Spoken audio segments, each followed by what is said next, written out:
حضرت عمر رضی اللہ تعالیٰ عنہ سے روایت ہے کہ انہوں نے کہا کہ رسول اللہ صلی اللہ علیہ وآلہ وسلم نے فرمایا، جب ان سے ایمان کے متعلق پوچھا گیا کہ تو اللہ پر ایمان لائے اور اس کے فرشتوں اور اس کی کتابوں پر اور اس کے رسولوں پر اور یوم آخرت پر اور تو اچھی اور بری تقدیر پر ایمان رکھے۔ اس حدیث مبارکہ میں ایمانیات یا عقائد اسلام کی تفصیل بتائی گئی ہے۔ سب سے پہلے اللہ تعالیٰ پر ایمان لانا، یہ اسلام کا بنیادی اور مرکزی عقیدہ ہے جس پر اسلامی تعلیمات کا انحصار ہے۔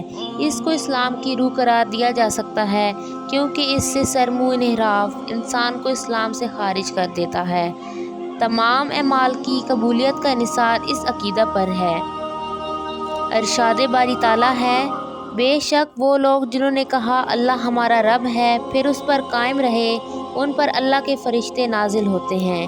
اس ضمن میں ایک اہم حدیث ہے کہ سفیان رضی اللہ تعالیٰ عنہ بن عبداللہ ثقفی فرماتے ہیں کہ میں نے کہا، اے اللہ کے رسول صلی اللہ علیہ وآلہ وسلم، آپ مجھے اسلام کے بارے میں کوئی ایسی بات بتائیں کہ اس کے بارے میں آپ صلی اللہ علیہ وسلم کے بعد کسی سے پوچھنے کی ضرورت نہ رہے۔ آپ صلی اللہ علیہ وآلہ وسلم نے فرمایا، تو کہے میں اللہ پر ایمان لایا پھر اس پر قائم رہے۔ ایک اور حدیث میں آپ صلی اللہ علیہ وآلہ وسلم نے فرمایا، جس شخص کو اس حالت پر موت آئی کہ اللہ کے سوا کوئی معبود نہیں مانتا تھا، وہ جنت میں داخل ہوگا۔ اس کے بعد ایمان بالملائکہ ہے۔ خدا کے بعد ایمان کا دوسرا اہم حصہ فرشتوں پر ایمان ہے۔ فرشتے اللہ تعالیٰ کی نوری مخلوق ہیں اور ان میں گناہ اور معصیت کا مادہ موجود نہیں۔ ان کے ذمے کئی اہم کام ہوتے ہیں جن کو وہ بھرپور طریقے سے سر انجام دیتے ہیں، اس لیے ان کے بارے میں ارشاد فرمایا گیا ہے، اور جو انہیں حکم دیا جاتا ہے وہ اسے پورا کرتے ہیں۔ فرشتے اللہ تعالیٰ کی سلطنت کے کارندے ہوتے ہیں۔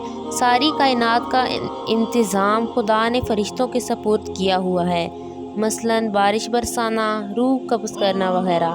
ارشاد باری تعالیٰ ہے، کہہ دو ملک الموت تمہاری روح قبض کرتا ہے، غرض فرشتے اللہ تعالیٰ کے احکام کو نافذ کرتے ہیں۔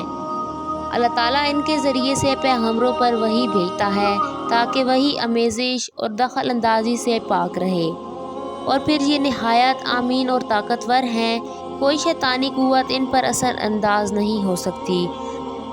فرشتے مذکورہ کاموں کے علاوہ متفرق فرائض بھی انجام دیتے ہیں، مثلاً ہواؤں اور موسموں کے نظام کی نگرانی، اس کے علاوہ روح پھونکنا، جنگوں میں مسلمانوں کی مدد وغیرہ کرنا۔ ارشاد باری تعالیٰ ہے، تمہارا رب 5000 نشان زدہ فرشتوں سے تمہاری مدد کرے گا۔ فرشتوں پر ایمان لانے سے وحی مشکوک ہو جاتی ہے اور پیغمبروں اور خدا کے درمیان رابطہ مشتبہ ہو جاتا ہے، اور پھر سابقہ الہامی کتب کے ساتھ ساتھ قرآن بھی مشکوک ٹھہرتا ہے، گویا اسلام کی عمارت دھڑم سے گر جاتی ہے۔ اس کے بعد ایمان بالکتب ہے۔ کتابیں اللہ تعالیٰ کی طرف ہدایت اور رہنمائی کا ذریعہ ہوتی ہیں جو پیغمبروں پر اترتی ہیں۔ ان پیغمبروں پر نزول کتب کا ذریعہ بہت مضبوط ہوتا ہے، اور پھر پیغمبروں سے انسانوں تک ابلاغ کا سلسلہ بھی بہت مضبوط اور قوی ہوتا ہے۔ اگرچہ پہلی کتب تحریف سے محفوظ نہیں رہی، اور ان کتب کے بارے میں اللہ رب العزت کی مشیت بھی یہی تھی کہ آخری کتاب قرآن مجید کو کوئی انسان آج تک تبدیل نہیں کر سکا، کیونکہ اس کی حفاظت کا ذمہ خدا نے خود لیا ہے، اور اس نے چیلنج دیا ہے کہ کوئی شخص اس جیسی ایک آیت ہی بنا دے۔ کوئی انسان یہ چیلنج قبول نہیں کر سکا۔ ارشاد باری تعالیٰ ہے، اور اگر تم کو اس چیز کے بارے میں شک ہو جو ہم نے اپنے بندے پر نازل کی ہے تو اس جیسی کوئی ایک صورت ہی لے آؤ، بس اگر تم نہ کر سکے اور ہرگز نہیں کر سکو گے۔ اس کے بعد ایمان بے رسول ہے۔ رسول دنیا میں خدا کے نمائندے ہوتے ہیں، اس لیے یہ خدا اور انسان کے درمیان رابطے کا ذریعہ ہوتے ہیں۔ ان کا انکار خدا، وحی اور اسلام کا انکار ہوتا ہے۔ یہ پیغام خداوندی لوگوں تک پہنچانے کے علاوہ عملی نمونہ بھی لوگوں کے سامنے پیش کرتے ہیں تاکہ انسانوں کی صحیح رہنمائی ہو سکے۔ یہ لوگ اپنے کردار اور امانت و دیانت کے اعتبار سے انسانیت کا عمدہ نمونہ ہوتے ہیں تاکہ لوگ ان میں کوئی نقص تلاش نہ کر سکیں اور متاثر ہو کر مسلمان ہو جائیں۔ آج دنیا کی آبادی کے 70% لوگ رسولوں پر ایمان رکھتے ہیں۔ رسول کا انکار کفر ہے۔ ارشاد باری تعالیٰ ہے، بے شک انہوں نے اللہ اور رسول کا انکار کیا اور مر گئے اور وہ فاسق ہیں۔ اس کے بعد ایمان بالآخرت آتا ہے۔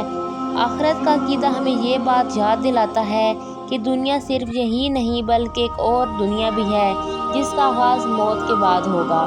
یہاں انسان کو اس کے برے اعمال کی جزا یا سزا دی جائے گی۔ ارشاد باری تعالیٰ ہے، بس جن کے اعمال کا پلڑا بھاری ہوگا وہی کامیاب ہونے والے ہیں، اور جن نے اعمال کا پلڑا ہلکا ہوگا ان کا ٹھکانہ دوزخ ہے۔